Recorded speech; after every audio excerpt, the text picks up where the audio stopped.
અમદાવાદ આશ્રમ road પર Navgujarat college પર એબીવીપીએ વિરોધ પ્રદર્શન કર્યું। એબીવીપીના કાર્યકરોએ વિરોધ કરીને આવેદનપત્ર આપીને રજૂઆત કરી।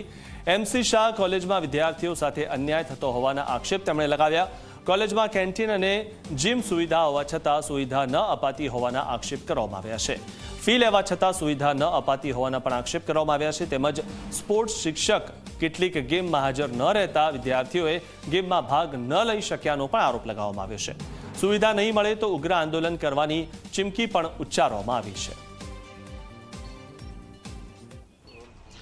આશ્રમ રોડ ખાતે નવ ગુજરાત કોલેજ પર એબીવીપીના કાર્યકરો અને વિદ્યાર્થીઓએ એક બાબતની રજૂઆત કરી, આવેદનપત્ર આપીને એ બાબતનું એક ધ્યાન દોર્યું છે। તે તેમના પાસેથી જાણીશું। આપ શું કહેશો? એબીવીપી જોડાયું છે, શું મુદ્દો એવો રહ્યો કે જેના કારણે એબીવીપીને આમાં જોડાવવું પડ્યું? આ નવ ગુજરાત કેમ્પસની અંદર 5 જેટલી કોલેજો અહીંયા શરૂ છે। આ 5 કોલેજની સમયમાં જે એમસી શાહ જે કોલેજનો સમય છે એ સવારે 7 થી લઈને 11 વાગ્યાનો છે।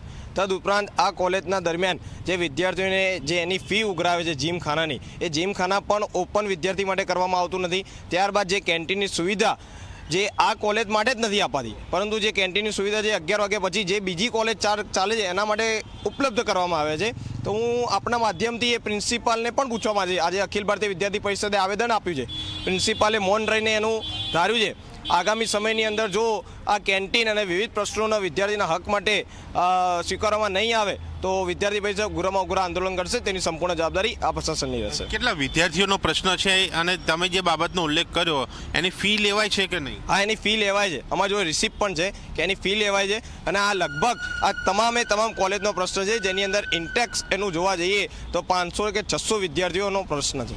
વિદ્યાર્થી સાથે વાત કરીશું। આપ શું કહેશો, કેટલા સમયથી આ પ્રોબ્લેમ છે? જ્યારથી બી અમે આ કોલેજમાં એડમિશન લીધું છે ત્યારથી આ કોલેજમાં આ વસ્તુ જ ચાલી રહી છે।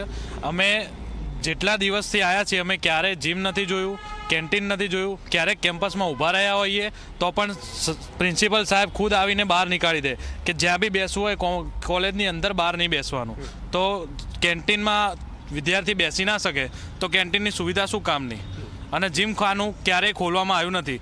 અમે ક્યારેક રજૂઆત કરી છે તો પણ અમને નકારવામાં આવી છે કે તમે જીમખાનાની આ રજૂઆત ના કરશો, અત્યારે હાલ નહીં ખુલે। તમે શું કહેવા માગો છો? એબીવીપી આજે જોડાયું છે કાર્યક્રમ, જો કંઈ ના થાય તો આગળ શું? જો અમને આ પ્રોબ્લેમ ઘણા સમયથી હતી, તે એટલા માટે અમે બીબીપીની આગળ વાત કરી હતી। હવે જો આગળથી કંઈ સુવિધા અમને ઉપલબ્ધ નહીં થાય તો અમે ઉગ્રમાં પ્રિયમ ભાઈ કીધું એ પ્રમાણે ઉગ્ર આંદોલન કરીશું। આ વિદ્યાર્થીઓ છે અને એબીવીપીના કાર્યકર કે જેમણે જણાવ્યું છે કે આજે આ જે સુવિધા નથી મળતી, એ ફી ભરવામાં આવે છે, ફી લેવામાં આવે છે, પરંતુ તેની સામે એ સુવિધા નથી અપાતી, તેનો એ વિરોધ, તેની રજૂઆત અહીંયા કરવામાં આવી છે। અને જો તેનો ઉકેલ નહીં આવે તો આગામી દિવસમાં આનાથી પણ વધારે ઉગ્ર કાર્યક્રમ જે છે એ જોવા મળી શકે। ત્યારે જોવાનું એ રહે છે કે વિદ્યાર્થીઓની અને એબીવીપીની રજૂઆતની કેટલી અસર એ કોલેજ પ્રશાસન ઉપર પડે છે અને ફી જે લેવામાં આવે છે તેની સામે એ સુવિધા અપાય છે કે કેમ। કેમેરામેન મુકેશ ચૌહાણ સાથે દર્શન રાવતજી, મીડિયા, અમદાવાદ।